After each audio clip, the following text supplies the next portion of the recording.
I absolutely adore the Pikmin series. It's one of my favorite Nintendo series of all time. And the unique gameplay and concept is something I've never seen in any other game. It's just the perfect combination of weird Nintendo-y characters and sci-fi realistic worlds. I love it. The second game in a lot of ways is my favorite in the series. From the challenging caves to the weird and epic boss fights and the characters. I mean, who loves my boy Louie? Just me? The concept itself is simple. You start with one single Pikmin and then you multiply until you eventually have like hundreds and hundreds of them. The more you explore, the more Pikmin types and colors you'll find, each having their own unique properties. The combat is also really simple. You just throw a Pikmin on an enemy and it'll latch on and deal damage until the enemy dies. Harvesting the enemy's body will grant you a reward of even more Pikmin. If a Pikmin gets out of line, just call him back with your whistle. Simple as that. Pikmin 2 has a weird but fascinating story. In it, you play as Olimar and Louie, two employees from planet Hocotate, or Hocotate, I don't really know how to pronounce it, searching for treasure in order to pay off their president's debt. And honestly, I love it. But I think Olimar's pretty pissed off. But perhaps one of the best things about the little guys is just how freaking cute they are. To the little noises they make when they follow you, to when you throw them, they're just adorable. Every time I play this game, I can't help but smile. Something about them is so comforting. I mean, every time I play these games, I just get so attached to these little guys. I don't know how Nintendo does it. I don't even know what my favorite type of Pikmin is. But if I had to choose, maybe I'll go Blue. You know, Blue has the mouth. He's the cutest Pikmin. I mean, he's immune to water, and honestly, you know, after second thought, I actually think Red's my favorite because Red has the pointy nose, and that's like, I don't know, it gives him a unique sort of character. No, wait, Purple. I totally forgot about Purple. Purple is the best Pikmin, but I actually think White is my favorite because no, Yellow is my favorite. Yellow is the best Pikmin. He's got the ears. He's really cool. I can't. All I know is that I'm gonna do my best to keep these guys safe, and absolutely no accidents will possibly occur.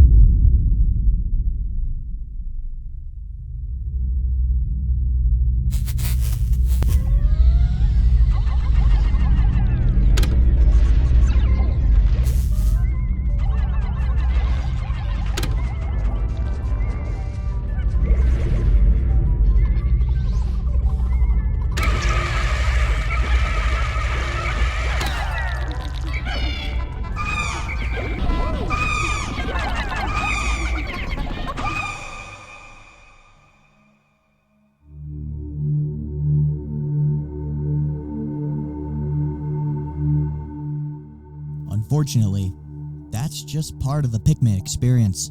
Unless you are a near-perfect player, there is going to be inevitable times where you suffer major accidents. In fact, the games with the most occurrences of accidents are Pikmin 1 and Pikmin 2. Out of seemingly nowhere, even when you think you're safe, anything could happen. Bomb rocks falling from nowhere. Let's play this one safe too. Nah, we're good. There's nothing gonna drop on us. Oh!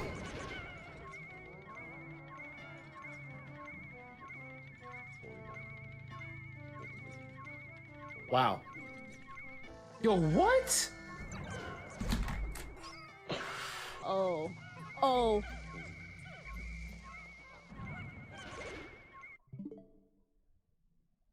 An enemy jump scare. Oh, Jesus Christ!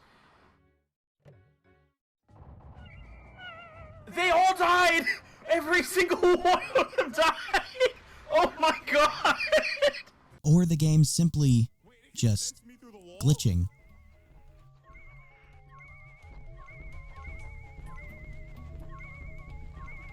Oh, what? No! That's some bullshit! It just ate it through the wall! No.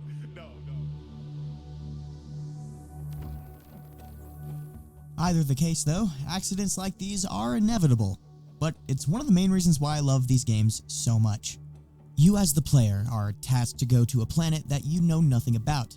This planet looks and sounds and feels like Earth, but there's something unfamiliar about it. There's a bunch of hostile creatures waiting to just gobble you up at every second, making traversal of the planet itself feel unnerving, in the sense that something is always waiting. But what's the one thing on this planet that can keep you alive? The one thing that can defend you against all the horrible creatures on this journey? I think you know what it is.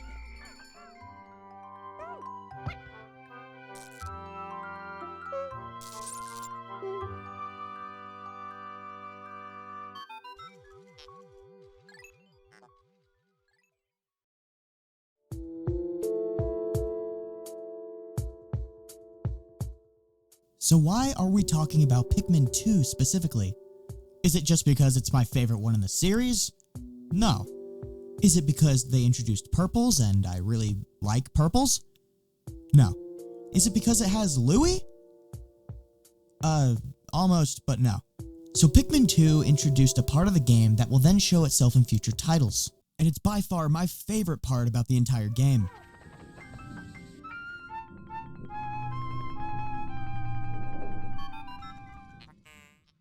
Oh yeah, we're diving into the caves.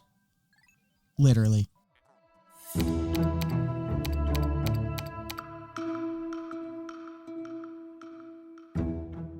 Pikmin 2's caves are incredibly fun to explore. They are just such a different experience from the luscious worlds on the surface, and they make for the most thrilling parts in the entire game. They each act like little mini dungeons, with you starting from sub-level 1 and then eventually making your way down into the final sub-level. Every cave has multiple floors, and each floor has its fair share of baddies along with treasures to collect. Caves are the crux of making money in Pikmin 2, as each cave holds an abundance of treasure. Without caves, we could probably never pay off the president's debt. Caves are a lot of fun to explore, and they can be difficult. In fact, they're probably the most difficult part about Pikmin 2. Some caves, especially the endgame ones, offer an extreme abundance of enemies. It almost feels unfair sometimes. Especially sometimes at random, rocks will just fall on you. I love caves in this game because each one has their own unique identity, and it just feels like a magical world you enter every time you enter a cave. Enter a cave. Enter a cave. Enter a cave.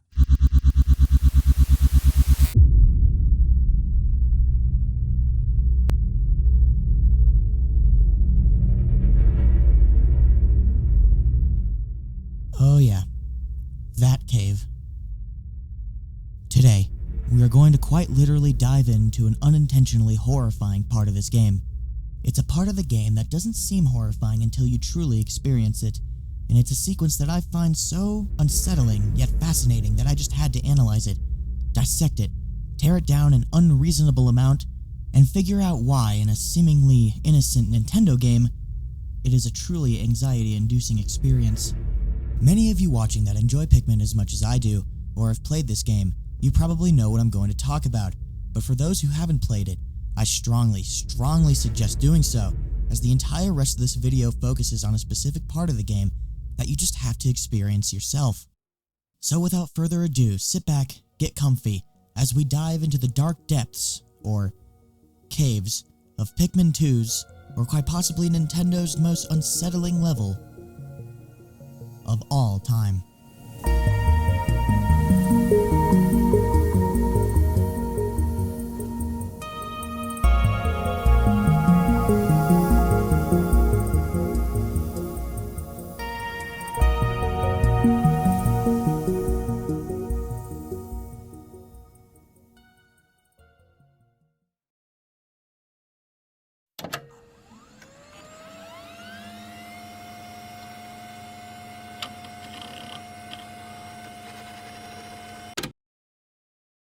Before we enter, though, let's take a look at how we got here.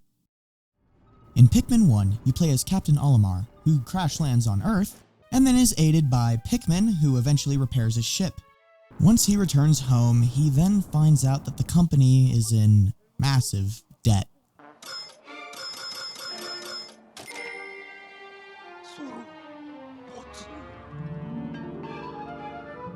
They then realize that Olimar's souvenir that he brought back from Earth is worth a lot of money.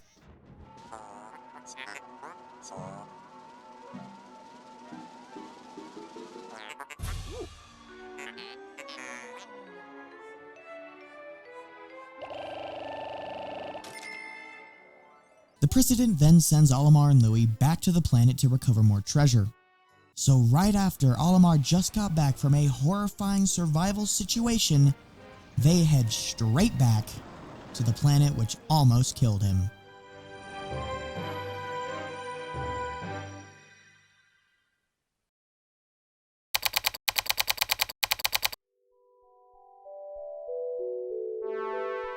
So it is pretty obvious that Pikmin takes place on Earth. I mean, the treasures you collect are human-made, and there is a literal house level in Pikmin 4. So that basically proves that theory. So what happened here? Why is there no one left? Why is there so many weird creatures everywhere? And most importantly, what happened to everyone? Did a virus break out and wipe humanity? Did humans have a bad conflict with each other? Did another race entirely have their own plans? Or maybe just natural occurrences? Who knows? But one thing that's for sure is Earth seems to be doing fine. I mean, in Pikmin 4, the house is operating, yet there's no one to operate it. It's almost like humans just left without a trace, out of seemingly nowhere. Till this day, we still don't know the answer, and we will probably never get answers either. I mean, all we can really do is study and take notes on the creatures and artifacts we find. We really have no way of knowing what happened to humans. Combine all of these mysteries and you got yourself a weirdly unsettling experience. Granted, the game is still really charming and delightful, but it really makes you dig deep and find out if there is a darker backstory to this planet.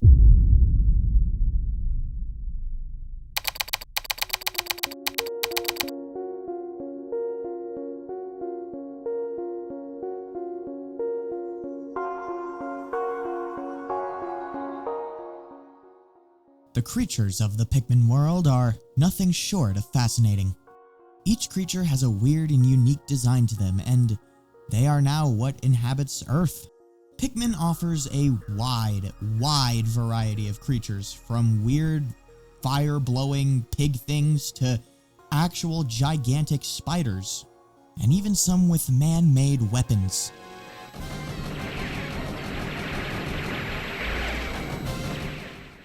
You just never know what you're gonna run into, and it is wonderful. One of my favorite games of all time, Subnautica, has this same sort of effect. That game also takes place on an alien planet, and the creatures are diverse and fascinating. The game also allows you to scan the creatures and find out their origin, why they are on the planet, their entire life cycle. Some creatures are more scary than others, and the game tends to lean on a more horror side. But why do I talk about this in a Pikmin video? I do this because in Subnautica, we know about these creatures. We know their history. We know where they came from. In Pikmin, we have no idea.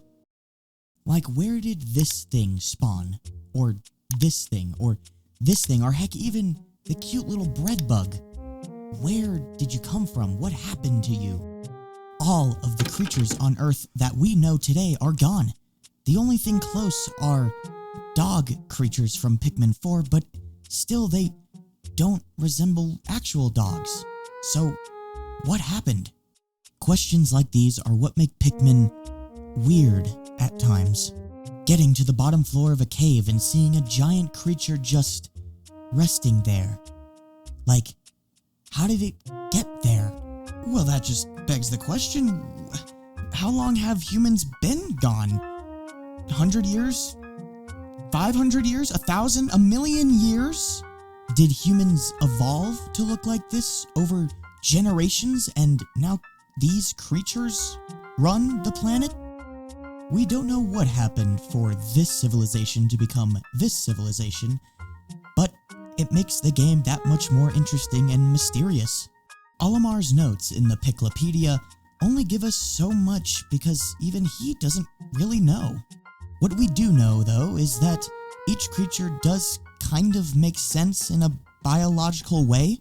I mean, they all have physical bodies and are all in this dimension and are not warped totally at all.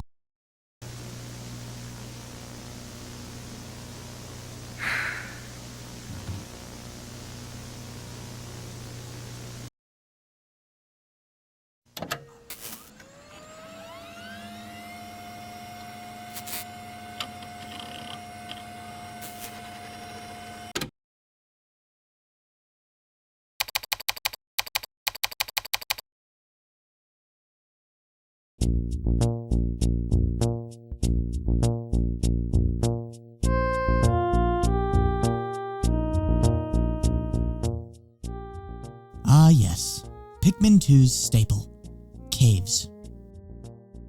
As I said at the start of this video, Pikmin 2 introduced an iconic part of the series. Caves are what make Pikmin 2 special. They hold the most excitement, the most challenge, and the most wonder. What goes on in caves is much different than what happens on the surface, and they are a thrill to explore. Caves in this game are quite straightforward. They are dotted around the world, and they act like little mini dungeons. When you approach a cave, it'll tell you what Pikmin you're going to need. If there is fire in the cave, you're most likely going to need reds because they are immune to fire. If there is water, then you're going to need blues because they are the only type that can swim. If there is electricity, you're going to need yellows. And if there is poison, you're going to need whites. And purples because, well, purples are just the most powerful. You're going to need purples. Along with that though, the game also tells you how many treasures there are and how many Pikmin you have in your squad.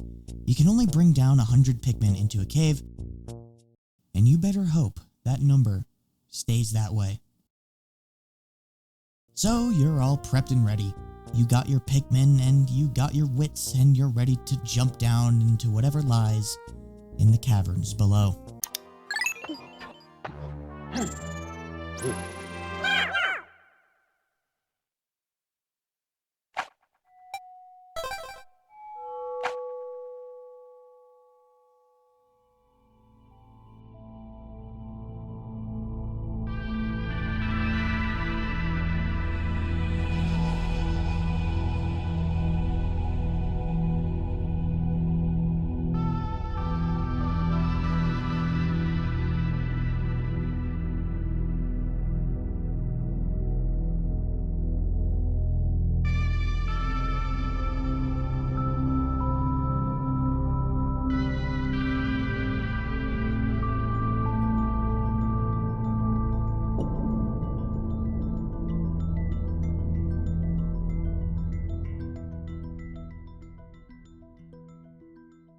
Alright, where do we begin?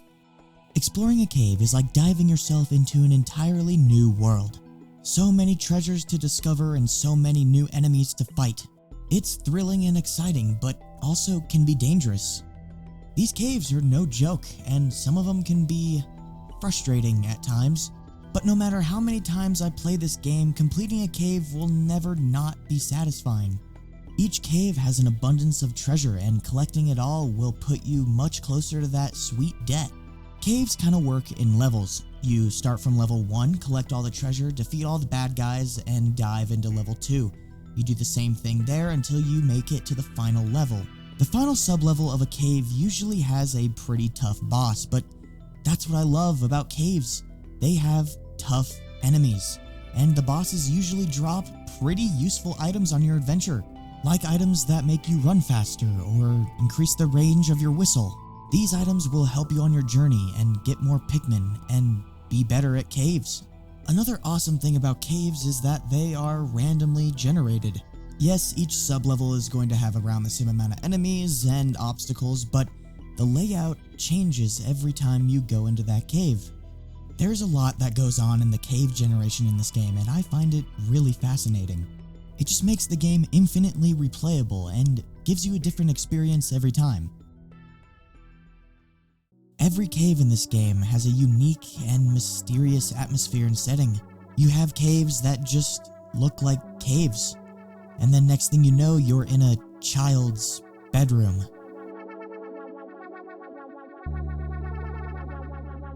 Caves that look like you've been sucked into a shower or bathroom.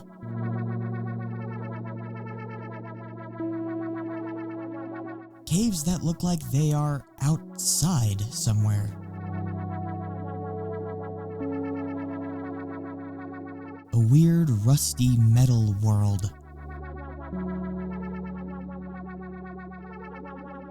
And some covered in ice.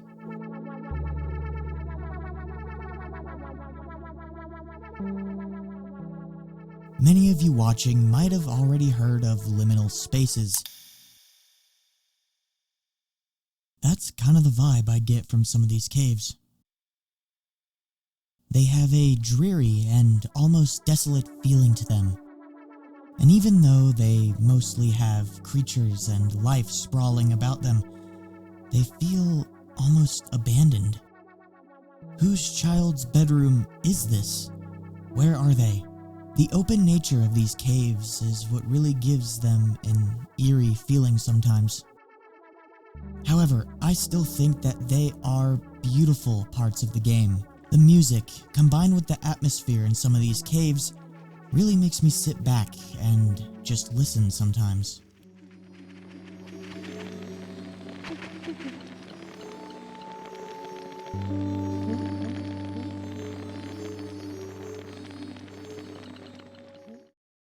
Now let's take a look at some of the more unique caves in this game. There's a cave in Perplexing Pool called Glutton's Kitchen.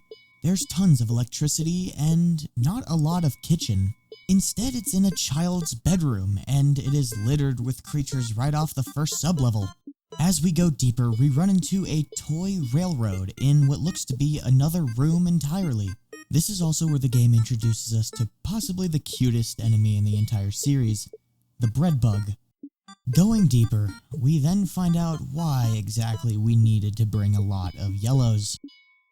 And the deeper we go, the tougher the cave becomes, with more enemies to battle and treasures to collect. Upon getting to the final floor of this cave, we reach the quote-unquote boss, the giant bread bug. He is pretty much harmless, and upon defeating him, you get what looks like an eraser, and it makes you immune to electricity, so nice. Just a very weird cave with goofy music and silly creatures. It's one of my favorites.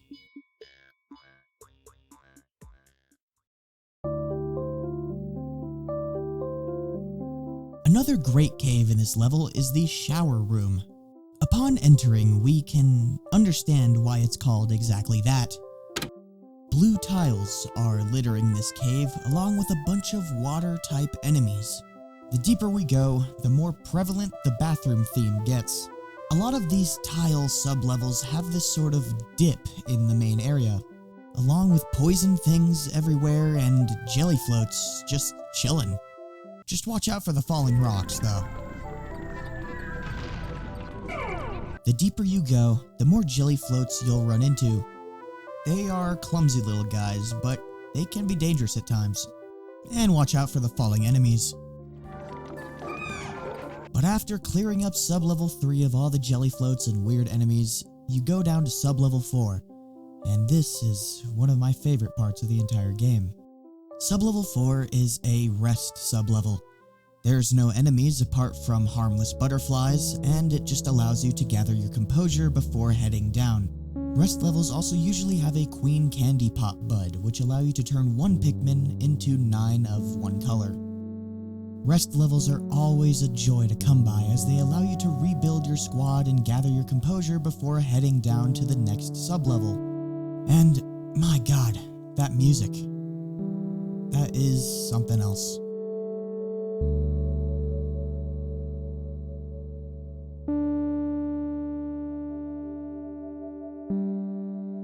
Apparently in-game, the notes notes for the rest level music are randomized, and it just makes it feel that much more like the calm before the storm. So you've gathered your composure and you're ready to head down to whatever waits in the rest of the shower room.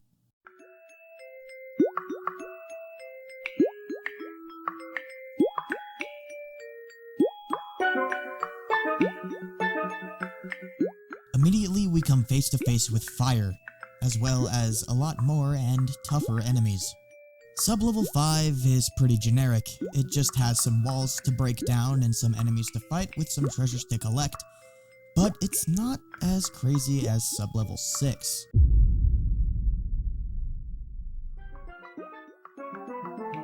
Looks pretty normal so far. You have some concrete tubes, but other than that, looks fine. After defeating some enemies, we try and look for the exit, and it looks like it's past these concrete tubes. So all we need to do is defeat some enemies and go break down that wall.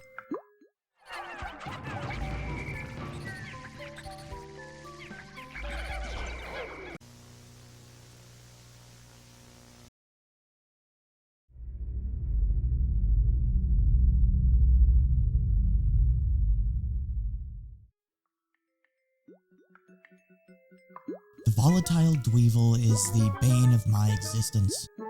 After that tragedy, we break the wall down and head down to the next and final sublevel.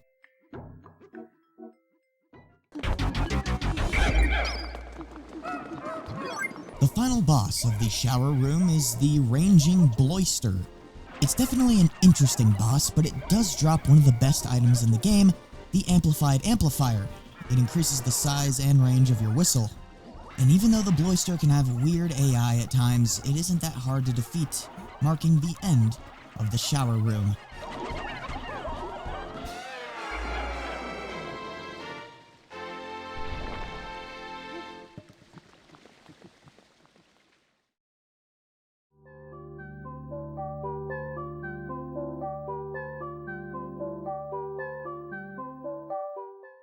The shower room is such a special cave.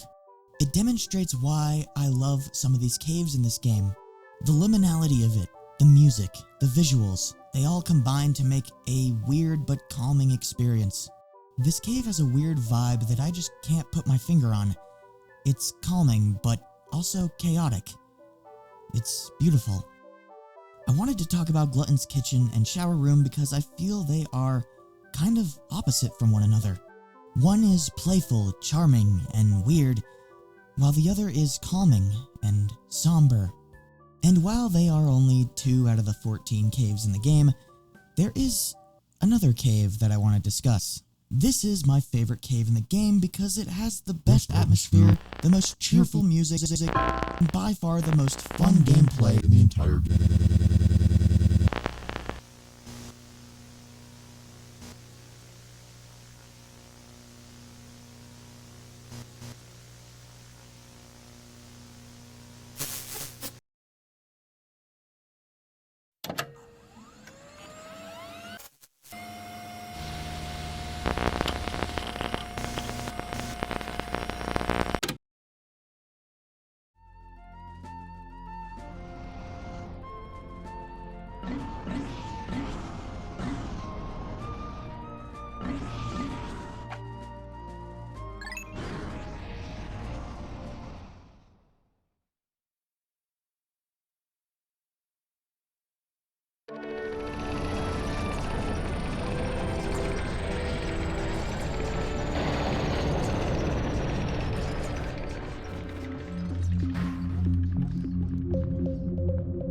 There are a total of 4 caves in Perplexing Pool. The first cave you'll come across is Citadel of Spiders. It's an interesting cave, but nothing too special. Then, depending on where you go in the level, you'll either end up in the shower room or Glutton's Kitchen. We already took a trip in these 2 caves, as they are some of the most weird and unique ones. So, that just leaves 1 cave left. This is the Submerged Castle.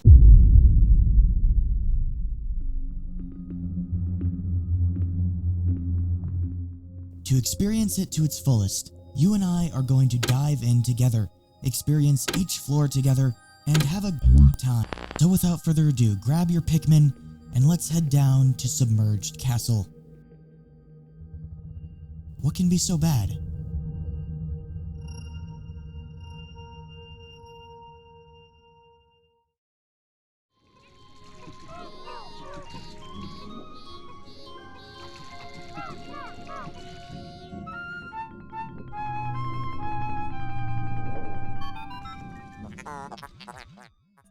Interesting. Deeper sections of this hole seem to be submerged in liquid. Sadly, I'm a delicate piece of machinery that is sensitive to water. You two must go alone. Why do you look at me with such scornful expressions? I am an expensive machine. Fine, I'll go, but this wantonly reckless treatment of company property will be reported.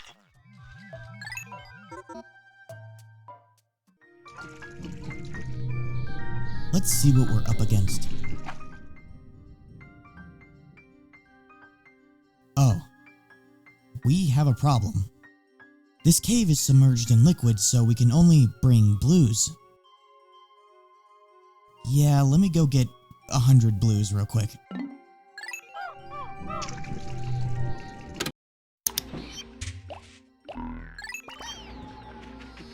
Just to make sure. Oh, and one more thing. I should also make sure they're all flowered as well. You know, for that extra damage. Okay. I got my 100 flowered blues, and I am now ready to head down with Olimar and Louie to the submerged castle.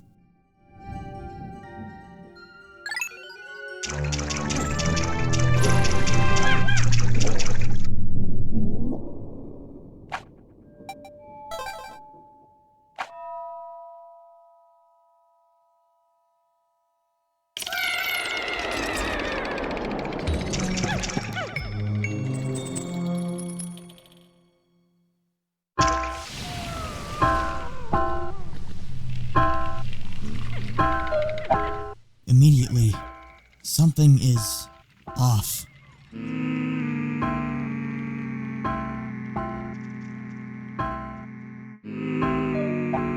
For a Nintendo game, this music is very unsettling.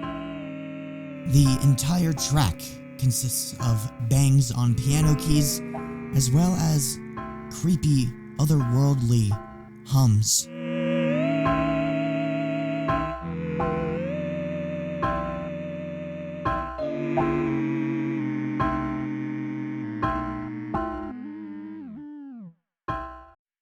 The sense of dread that comes with this song is very unexpected.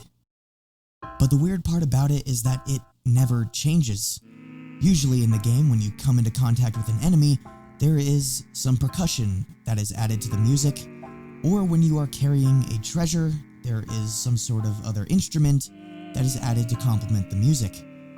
This stays this way for every floor throughout the entire cave.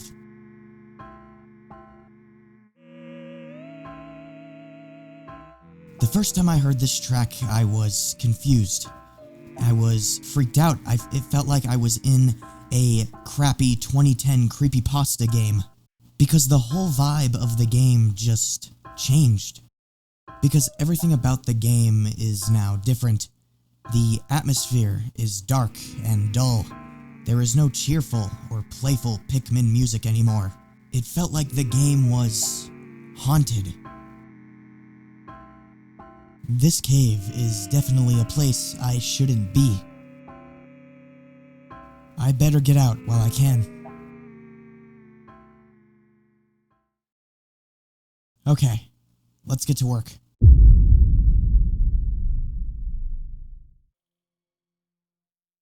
We immediately drop in a pool of water so any Pikmin that aren't blues would drown. We then see some fire geysers as well as a fiery Bulborb. How are we going to kill that thing? Doesn't matter, let's just focus on getting the treasure. Now the problem is that fiery Bulborb has a treasure inside him. So we do have to lure him to the water and kill him and get the treasure. Hey look, a cookie. With the fiery bulborb out of our way, we can make our way through this fire geyser gauntlet. I had a tough time with this one. With no reds to put out the fire on their own, using blues felt illegal. But we do manage to do it, and look at that. A nice confection.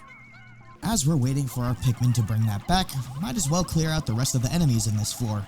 The blowhog goes down and hey, a donut. Well, this is pretty cute. All of the treasures are basically just sweets. I wonder why.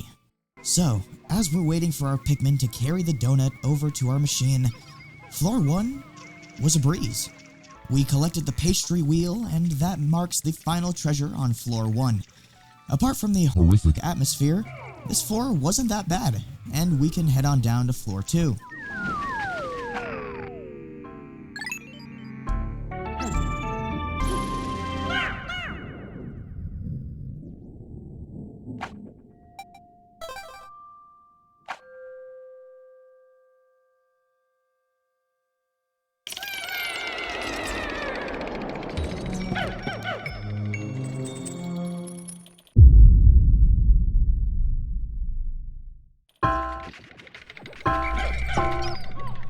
Yep, it's that music again. This floor starts off with 2 ways to go, but I'm gonna choose this wall right here. And past that wall, we will encounter an enemy, which doesn't really matter considering that we have full Pikmin still.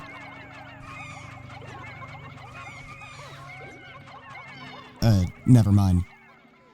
That creature did take a few nibbles out of my Pikmin squad, but nevertheless, it dropped a cookie. Another cookie. Going the other way, we run into another wall, but it makes you question, why are these walls here? There's not even any enemies around, so why take the time to destroy them? It just slows the process down. So we finally got it destroyed, and there is a long, weird open area over here.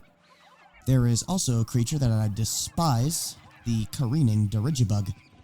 Luckily, it couldn't blow us up in any harmful way, so we get rid of it and we press on to an even longer watery hallway.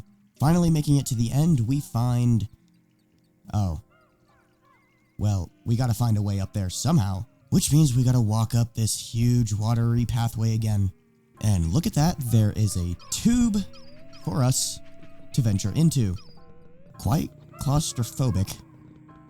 But reaching the end of the tube, yet we find another sweet, a nice chocolate donut. Man, I'm getting hungry. And while we wait for our Pikmin to bring up that donut, let's go see what else we can do on this floor.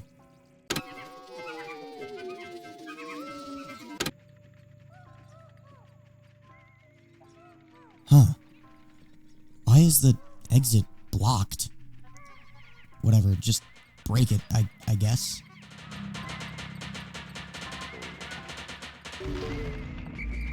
And there we go. I think that's our last treasure on this floor.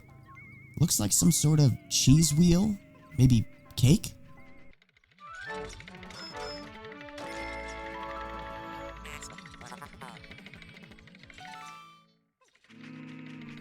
Wait, hold on. We're still missing the donut. Where's the Pikmin? Wait, what? Well, that's annoying. A dweevil has interrupted our experience. If this happens, just throw the Pikmin at the treasure until the dweevil lets go of it. But it can be hazardous. Come on, man. I don't have all day, just let go. Finally, now we can take the donut to where it needs to be and get the money. While we're waiting, I guess I can talk about the floor itself. It is interesting and iconic. It's unlike any other cave sublevel as it's weirdly big and it has a lot of things to stall time, which is weird and annoying at times, but who cares? Let's just head on down to the 3rd sublevel.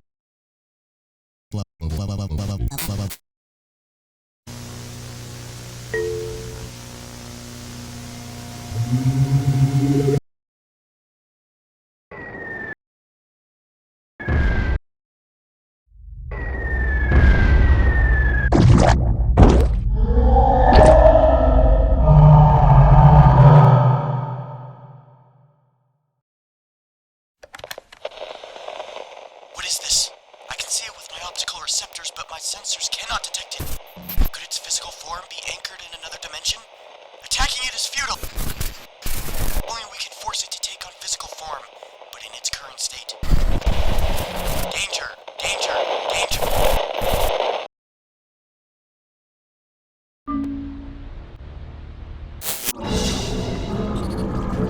We need to get the hell out of here. Whatever this thing is just appeared out of thin air, and it's making its way towards us and our Pikmin. What is it? How did it get here? What does it want? No more questions. Just go down to the 3rd floor.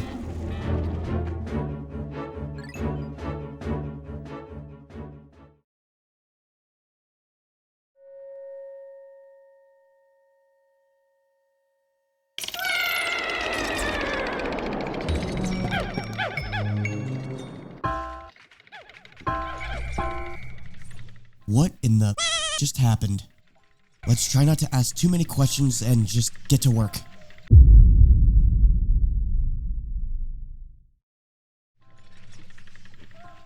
Well, this cave went from dark and mysterious to, well, dark and mysterious and horrifying. Floor 3 immediately starts you off with a white candy pop bud, which can allow you to get white Pikmin. It's a nice change of pace from blues, but they still can't deal with electricity. This floor also has a bunch of branching paths, and I just don't know where to go. Combined with the fact that electricity is this floor's selling point, it is very dangerous. Especially since electricity is the most dangerous element because when a Pikmin touches it, they get zapped instantly. Thanks to our detector, our first treasure is behind this wall right here. And as you would expect, another cookie.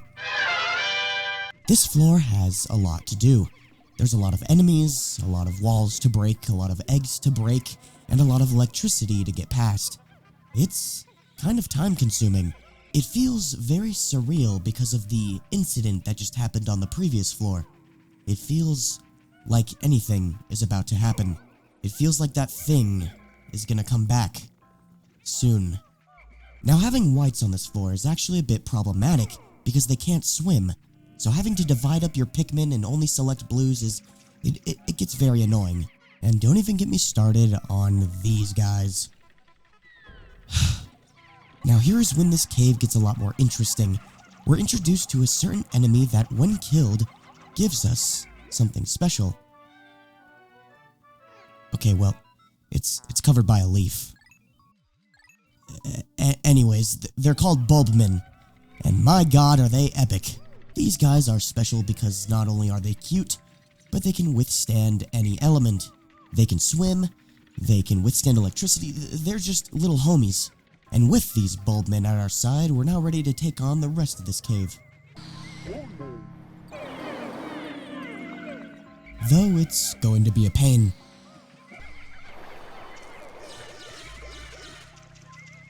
And even while having Bulbmin, accidents can still happen. I have been stuck in this corner trying to get this final treasure for so long. Wait, do you hear that?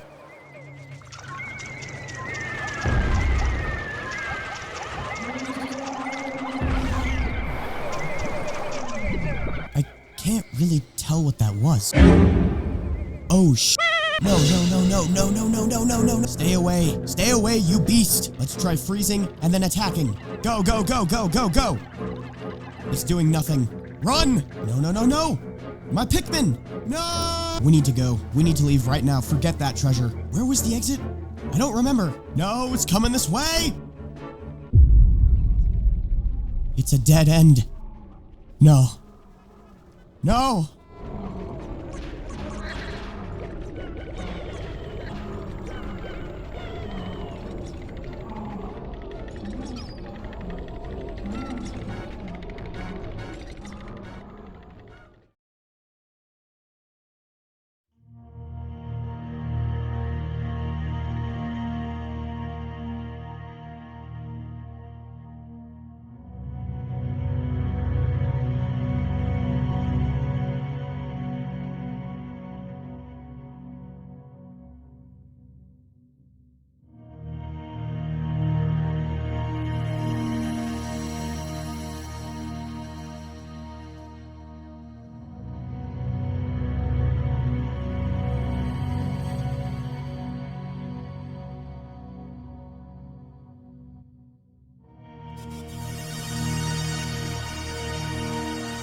when it comes to horror, that was peak.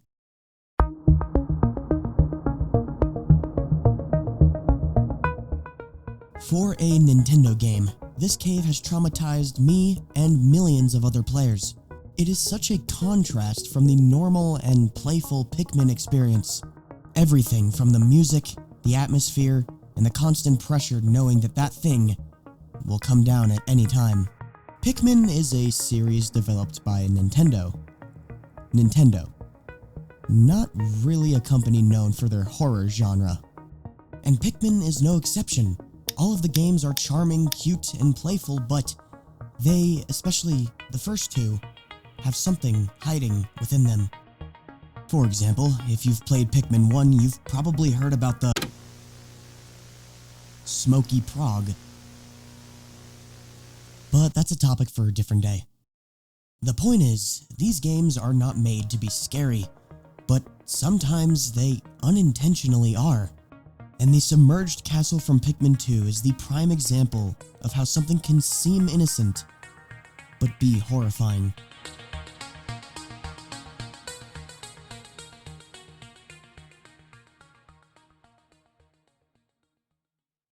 But before we can continue analyzing this cave, we must first finish what we started.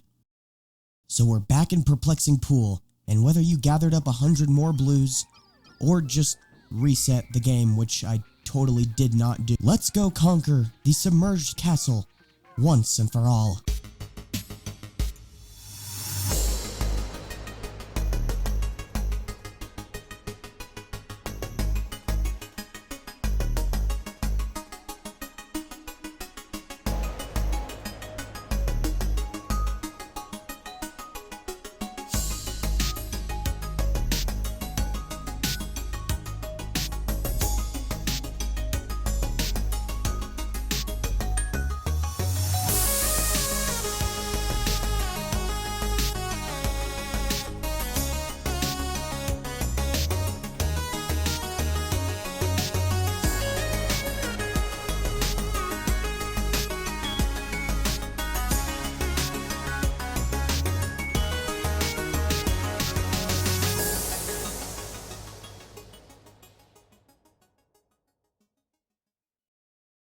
And we're off. The first floor was a breeze. Now that I know that speed is the key and I need to hurry up or else my whole life is in danger, I start to book it. Holy crap, Pikmin, can you carry any slower than that? Right as the treasure is collected, I run straight towards the exit and down to the second level. This time, ain't no way we're seeing that thing. Now that I know where to go, which walls to break, and which enemies to defeat, I am speedrunning. Throwing a few Pikmin here and a few Pikmin there to work on separate tasks will inevitably speed up this floor. Scary music, scary atmosphere, there's no time to take it in. We gotta go. I now know from the previous attempt to head through this tube instead of going to the dead end. We got some Bulbmin, took out the spiders that try to stall us, and we are ready to head down to the third floor.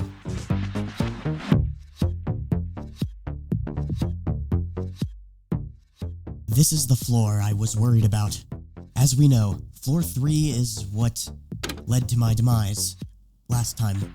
But this isn't a time to reminisce on painful memories. The clock is ticking. And I don't know how much time we have. We take out the most annoying enemies first, collect their treasure, and then get a move on. Unfortunately, we have a little mishap.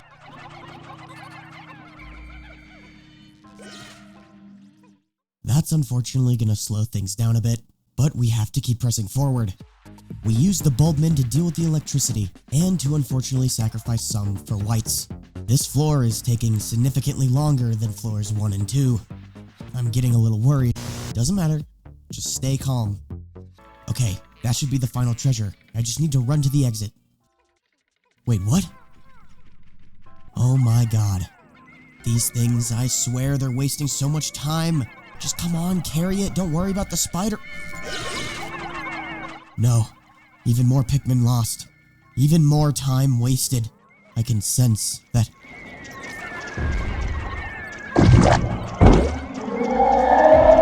No, no, no, no, no, no, no, no, not again. Where's the exit? Screw the other treasure. I'm not gonna risk my life again for that thing. I just lost over half my Pikmin. We gotta go. Okay, there we go. We did miss out on some treasure, but our lives are more important. However, we do have a new problem on our hands.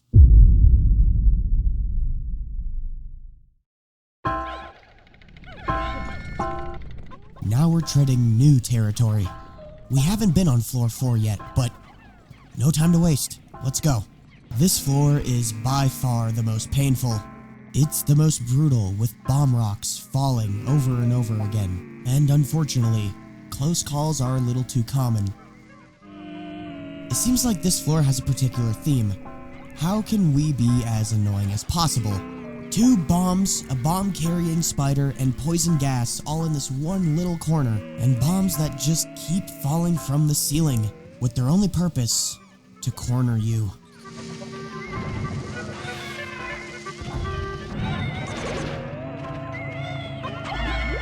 The explosions and surprises just don't stop. A chunk of our Pikmin squad just got blown up, but we still have to make our way deeper, fast, or else that thing will come again. These floors cannot be taken slowly. You have to rush, even if it means sacrificing some Pikmin. Thankfully, this floor has an abundance of bulbmen, which sort of make up for all those Pikmin unfortunately lost. It looks like this cave has also given up on the whole sweet desserts trend, and now we get tuna salad spread. Yay. Checking your map is important because another thing this cave likes to do is waste time. Dropping bomb rocks is not this cave's only way of annoying you, but sometimes you'll come across these fake walls which lead to nothing, or just one egg, for the sole purpose of wasting time. Speaking of that, we've been on this floor for a while. The anxiety is starting to kick in. We still have treasure to collect.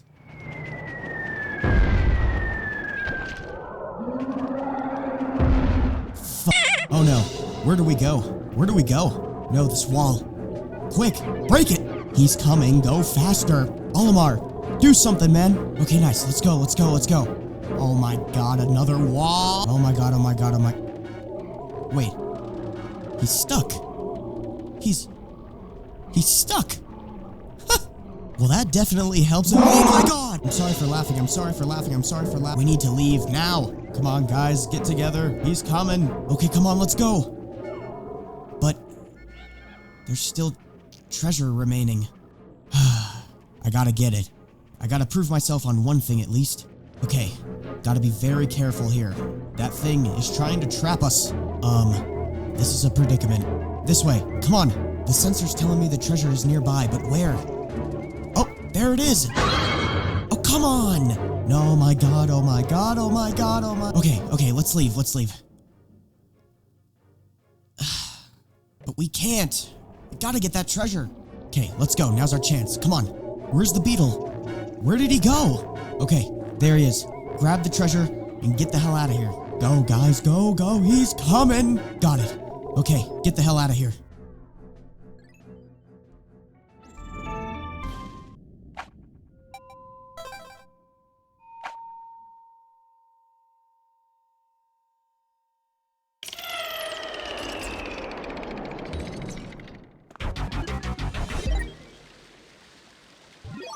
We've made it. The final floor.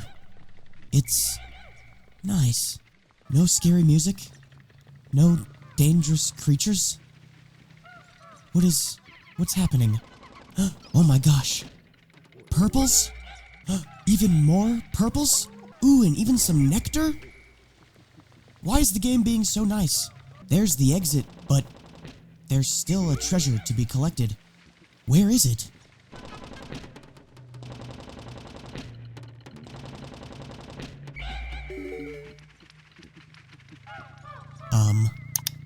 Why is there an egg just in the middle of this room? Maybe that...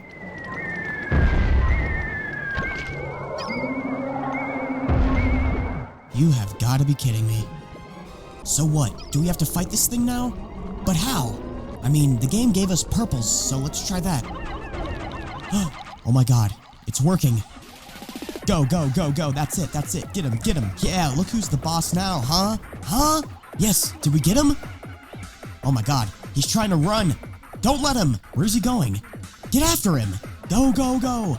Take that, you bubble buddy looking mother... This dude wants to play tag, huh? Fine. Now's your chance, Pikmin. All at once. Get him!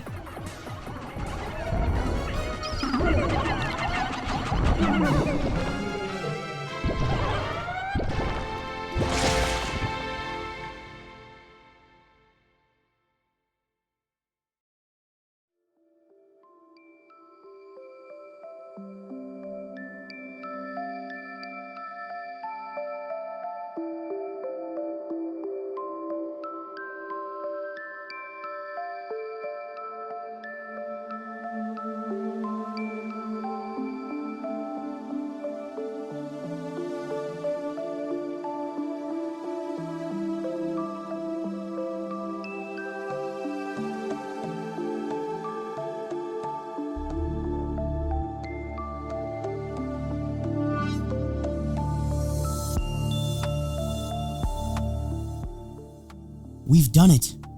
We have beaten the monstrosity that is the submerged castle.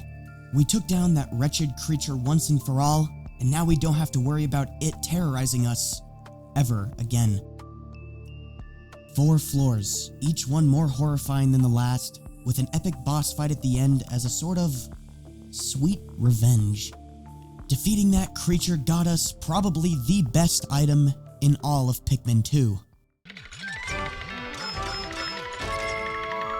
The Professional Noisemaker, otherwise known as the Pluckaphone. This tool allows you to pluck a lot of Pikmin all at once with just your whistle, and it's infamous for how useful it is. Defeating a boss that's been tormenting you for so long now not only feels amazing, but you also get the best item in the game. It's perfect game design. With that monster down, this newest addition to our arsenal, we are now ready to say goodbye to not only our Bulbmin, but to the submerged castle.